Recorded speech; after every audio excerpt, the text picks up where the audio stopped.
দেখতে দেখতে উচ্চতর গণিত 40 আর 6 নম্বর ক্লাসে চলে এসেছি।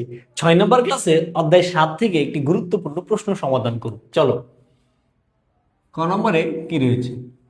ক নম্বরে একটি ধারা দিয়ে বলেছে ধারাটির অসীম ত্বকের সমষ্টি নির্ণয় করো। তাহলে দেওয়া আছে, কি দেওয়া আছে? 1 প্লাস 1/√3 প্লাস 1/3 প্লাস 1/3√3। ওকে, এটি দিয়ে বলেছে কি অসীম ত্বকের সমষ্টি। তাহলে এখান থেকে কি লিখতে পারি? প্রথম পদ a = 1, সাধারণ অনুপাত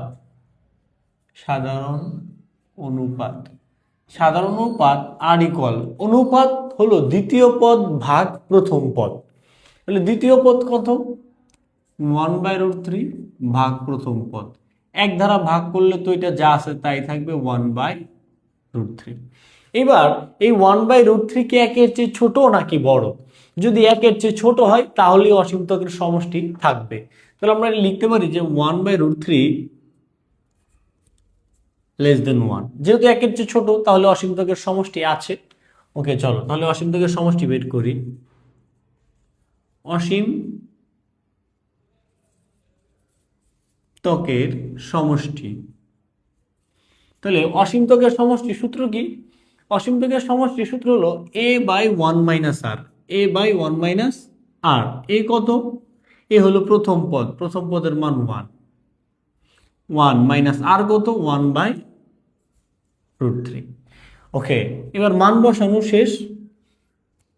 1 নিচে যেহেতু ভগ্নাংশ, লসাগু হবে √3, নিচে কিছু নাই, সরাসরি গুণ √3 মাইনাস √3 কাটা 1।